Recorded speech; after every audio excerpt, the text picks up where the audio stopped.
তল্পা গুছিয়ে বাংলা ছাড়া তোড়জোড় পড়ে গিয়েছে।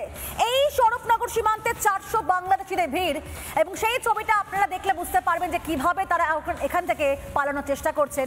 দেখুন একটি বিশেষ প্রতিবেদন, আমাদের প্রতিনিধি অর্ণব মৈত্র।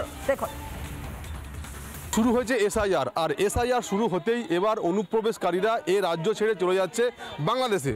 এই সমস্ত অনুপ্রবেশকারীদের যেটা দাবি, তারা গত কয়েক বছর আগে, কেউ 2 বছর, কেউ 3 বছর আগে অবৈধভাবে সীমান্ত পেরিয়ে, কেউ কাঁটাতারের সীমান্ত পেরিয়ে, কেউ বা দালালের মারফত তারা কিন্তু অবৈধভাবে তারা এদেশে প্রবেশ করেছিল।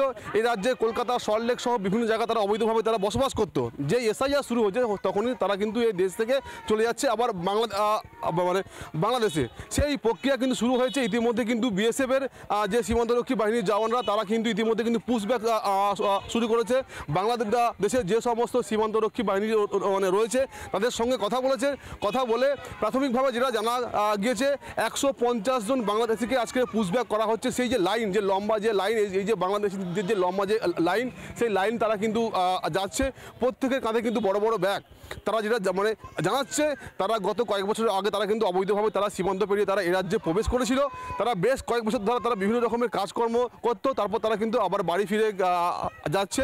বিএসএফের যে কাজ, সেই কাজ কিন্তু শুরু হয়েছে ইতিমধ্যে। কিন্তু তাদের যে বিএসএফ যে বিশেষ যে পোর্টাল, সেই বিএসএফের সেই বিশেষ পোর্টালে তাদের নাম এন্ট্রি করা হচ্ছে।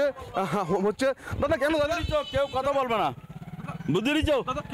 না না না না, তোমার কথা বললে না অসুবিধা আছে মিডিয়ার সঙ্গে মানে না না না না, আপনি যান না, আপনি যান। আপনারা 23 জন লোকের, ওরা তো অনুপ্রবেশকারী। আপনি যান না। অনুপ্রবেশকারী মানে আমরা বুঝিনি নাকি?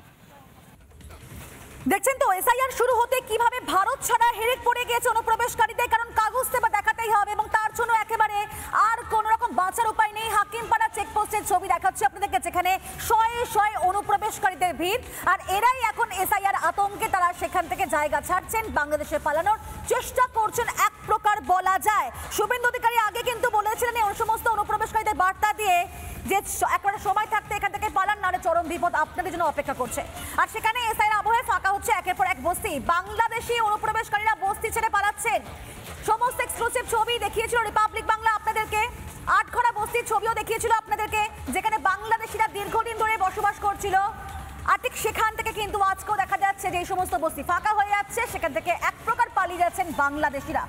নানা ধরনের কন্টেন্ট দেখার জন্য লাইক করুন, শেয়ার করুন আমাদের ফেসবুক পেজ, সাবস্ক্রাইব করুন আমাদের ইউটিউব চ্যানেল।